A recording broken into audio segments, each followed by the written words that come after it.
Hello বন্ধুরা, শুভ সন্ধ্যা। সুনিতার রান্নাবাটিতে তোমাদের সবাইকে স্বাগত। বন্ধুরা, আশা করব তোমরা সবাই অনেক ভালো আছো। আমি অনেক দিন পরে এলাম একটা রেসিপি নিয়ে, একটু ব্যস্ততার মধ্যে ছিলাম। তো বন্ধুরা, আজকে আমি তোমাদের সাথে শেয়ার করব রাঙা আলুর ল্যাংচা। কিছু রাঙা আলু আমি অনেক দিন হলো এনে রেখে দিয়েছি, আর এখন ধরো রাঙা আলুর শেষ মুহূর্ত, আর এখন রাঙা আলু পাওয়া যাচ্ছে না। তো কিছুটা আলু নষ্ট হয়ে গেছে, একদম ড্রাই, শুকনো শুকনো হয়ে গেছে। তো সেখান থেকে আমি কিছুটা আলু নিয়ে রাঙা আলুর ল্যাংচা তৈরি করছি। তো প্রথম থেকে শেষ পর্যন্ত দেখার অনুরোধ রইল, সঙ্গে থেকো।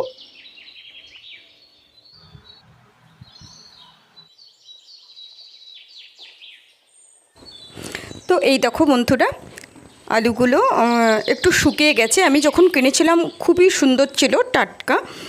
তো খোসা ছাড়িয়ে পিস পিস করে কেটে নিয়েছি। এবার আমি প্রেসারে সেদ্ধ বসিয়ে দিচ্ছি।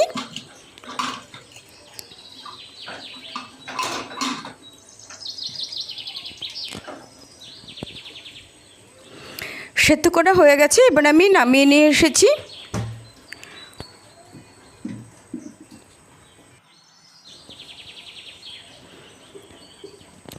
আমি আগে এটার সাথে ভালো করে ভেঙে নিচ্ছি, যেহেতু একটু গরম গরম রয়েছে।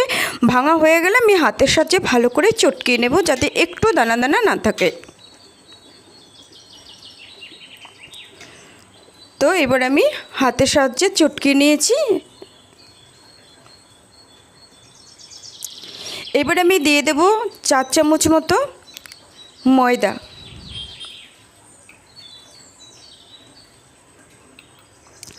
ময়দা তো দিতেই হয়, নাহলে টাইট হবে না। টাইট করার জন্য ময়দা দিয়ে দিতে হয়। তারপরে আমি দিয়ে দিচ্ছি পরিমাণ মতো লবণ।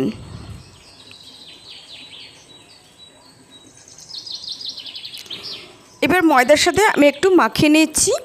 ময়দার সাথে মাখিয়ে নেওয়ার পরে দিয়ে দেব গুঁড়ো দুধ, আর তার সাথে দিয়ে দেব সামান্য চিনি। 3 চামচ মতো চিনি দিয়ে দেব।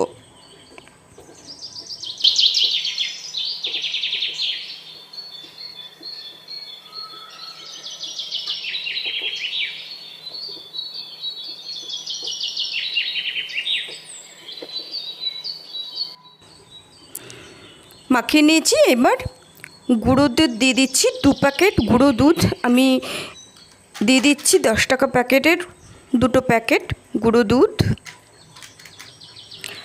এইবার আমি এর মধ্যে দিয়ে দেব 3 চামচ চিনি।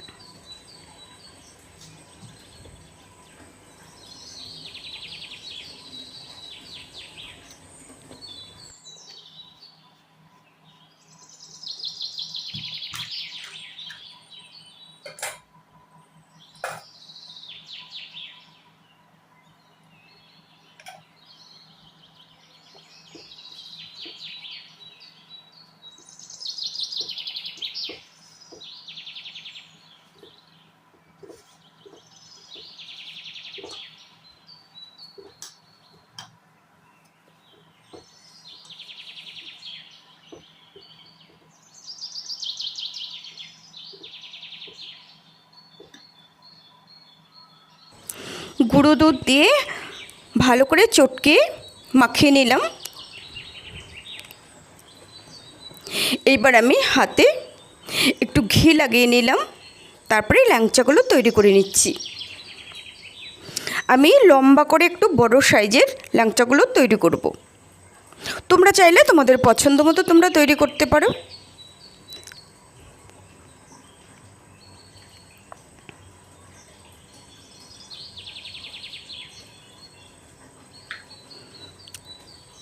তো এইরকম সাইজের ল্যাংচাগুলো আমি তৈরি করে নেব।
তো বন্ধুরা, সবগুলো ল্যাংচা আমি তৈরি করে নিয়েছি।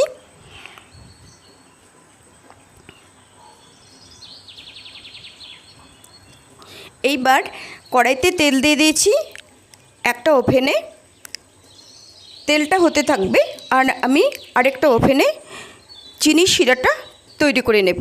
আমি নিয়ে নিলাম 1 বাটি চিনি এবং ঠিক সমপরিমাণ জল। 1 বাটি চিনির সাথে আমি 1 বাটি জলই নিলাম।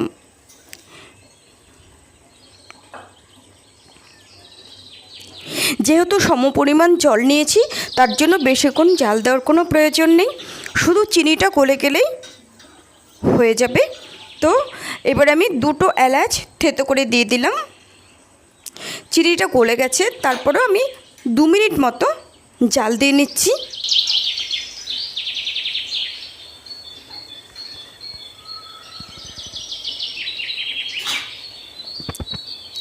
তো শিরাটা তৈরি করা হয়ে গেছে, এবার আমি গ্যাসটা অফ করে দিচ্ছি।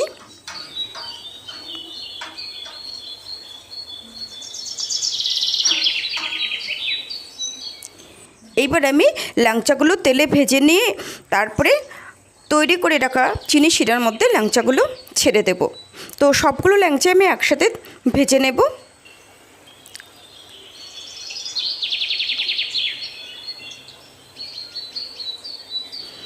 সবগুলো ল্যাংচা আমি একসাথে দিয়ে দিয়েছি।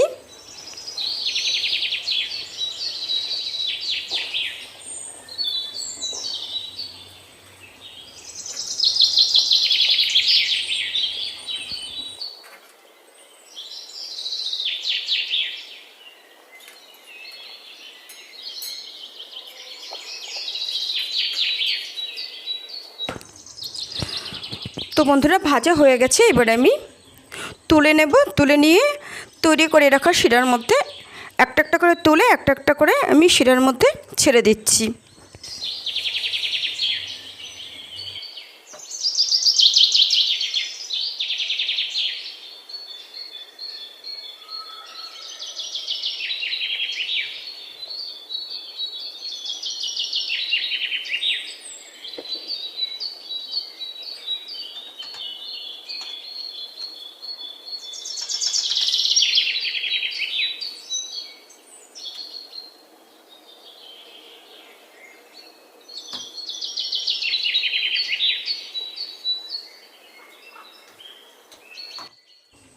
তো এইভাবে আমি আধা ঘন্টা মতো রেখে দেব।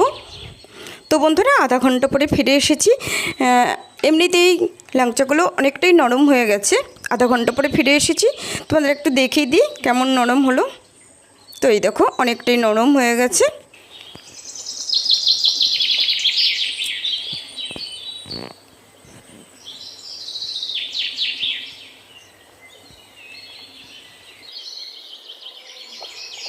তো বন্ধুরা, কেমন লাগলো আজকের এই রাঙা আলু ল্যাংচা রেসিপিটা?